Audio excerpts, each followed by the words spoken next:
بسم اللہ الرحمن الرحیم۔ السلام علیکم ناظرین۔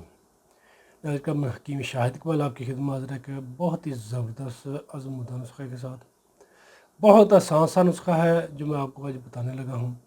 اس کے استعمال سے انشاءاللہ معدہ کا السر ہے وہ بھی ٹھیک ہوگا، معدہ کے مقام پر زخم بن جاتے ہیں وہ بھی انشاءاللہ ٹھیک ہوں گے، بھوک کی کمی ہے، گیس بن جاتی ہے، تذابیت ہے، وہ بھی انشاءاللہ ٹھیک ہو جائے گا۔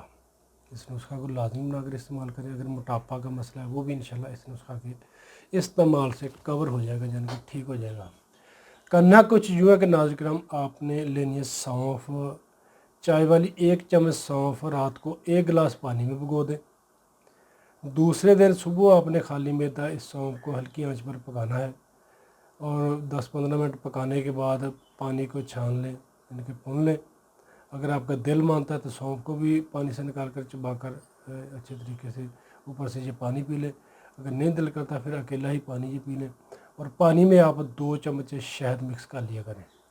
نیم گرم حالت میں یہ پانی آپ استعمال کریں، انشاءاللہ معدہ بھی ٹھیک ہوگا، کھایا پیا بھی ہضم ہوگا، قبض بھی نہیں رہے گی، گیس بھی نہیں بنے گی، معدہ کے مقام پر جو جلن شروع ہو جاتی ہے وہ بھی انشاءاللہ ٹھیک ہوگا، السر بن جاتا ہے وہ بھی ٹھیک ہو جائے گا، موٹاپا کے مسائل ہیں تو وہ بھی انشاءاللہ ناظرین اس نسخہ کے استعمال سے ٹھیک ہو جائیں گے۔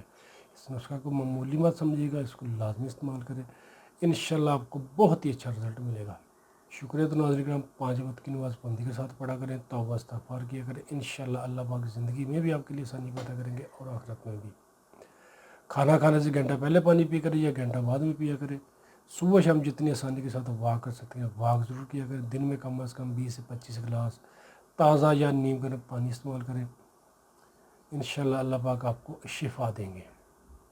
اور جو شوگر والے مریض ہیں وہ شہد نہ ڈالیں، وہ سادہ پانی ہی پی لیں، انشاءاللہ ان کو بھی شفا ملے گی۔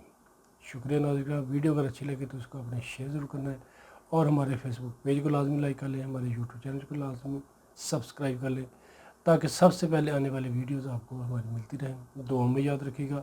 اسی کے ساتھ حکیم شاہد اقبال کو اجازت دیجیے گا۔ فی امان اللہ۔ السلام علیکم۔